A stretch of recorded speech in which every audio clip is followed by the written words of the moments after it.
All right, welcome back. It's Ryan. I'm going to do another segment on For the Love of Music. This time I'm going to do Peter Gabriel's song, The Tower That Ate People. Pretty bold title, pretty big imagery. You can kind of think about what that would mean. So this is my interpretation of his lyrical meaning. And hopefully you guys dig it. Here we go. First verse. There's a bump in the basement. There's a knocking on the wall. In the pumping of the pistons, I swear I heard your call. There's a bump in the basement. There's a hole in the floor. There's a guard in the garden locking up the door. Okay. So the bump in the basement, the knocking on the wall, the pumping of the pistons, I swear I heard your call. Those are references to the basement is lower mind, lower body. He's really referring to the human being in this. That the tower that ate people is some sort of symbol or reference to something that eats people. And so this whole thing is obviously about people or the person. And so the basement is referencing your lower chakras, your lower mind, your lower thinking. And he says, I swear I heard your call. So he can hear something bumping in there. He can hear knocking on the wall, and he can hear the movement of pistons. So somewhere deep inside himself, he is aware of some subtle call. And then he says, there's a hole in the floor. There's a guard in the garden locking up the door.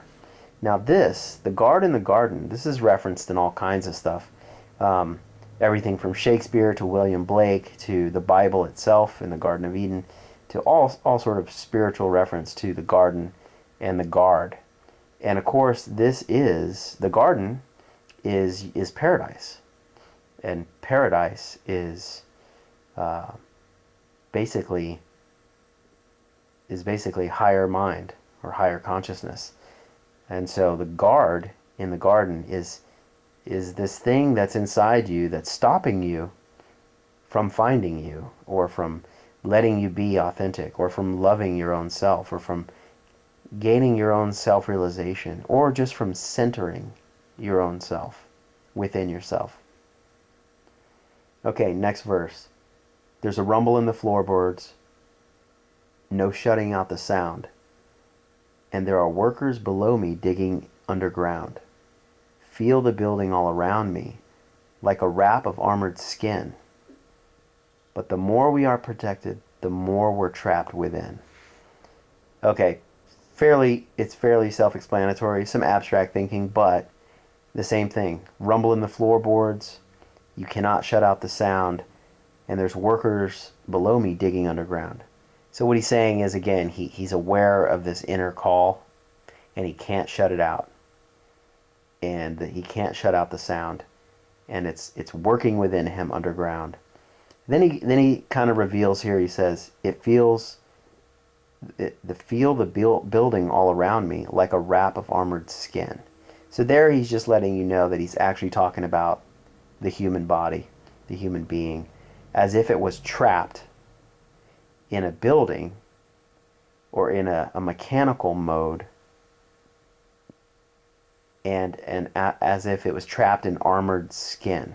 So armored skin would be like skin that doesn't feel very good, or skin that doesn't move very well. It's trapping. So then he goes on to say, we are building up and up. And he repeats that 4 times. We are building up and up until we can touch the sky. We are building up and up.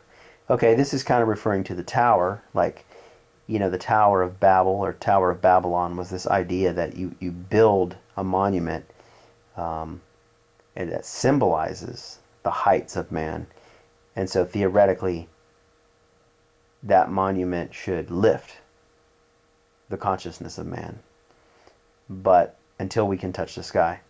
But what he's saying here is pointing out that that's not the case. You can build as many bricks as you want, stack them above each other until you can touch the sky, which would be like, say, us building a rocket ship. and flying to another planet. That's a wonderful thing to do. I'm not knocking it, but what he's saying is that your peace, your harmony, your sovereignty all lies within. So it's not something up in the sky. It's within you. And then finally, the last verse is tell it like it is until there's no misunderstanding. When you strip it right back, man feed machine, machine feed man. Tell it like it is.